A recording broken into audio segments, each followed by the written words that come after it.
কথায় বলে ইচ্ছা থাকলে উপায় হয়। বাস্তবেও তা করে দেখালেন বেঙ্গালুরুর এক যুবক বিশাল বিশ্বনাথন। পেশায় ইভেন্ট ম্যানেজমেন্টের ফার্মের মালিক।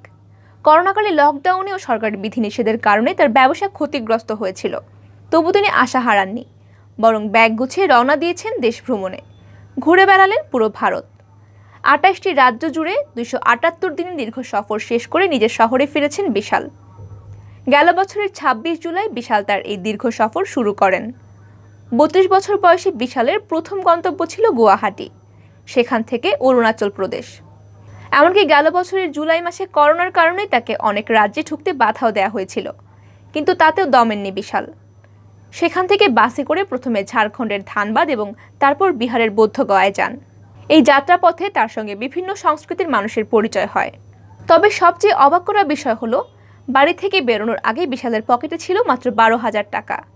এক বুক সাহস আর ওইটুকু অর্থ সম্বল নিয়ে তিনি পাড়ি দিয়েছিলেন অজানার পথে।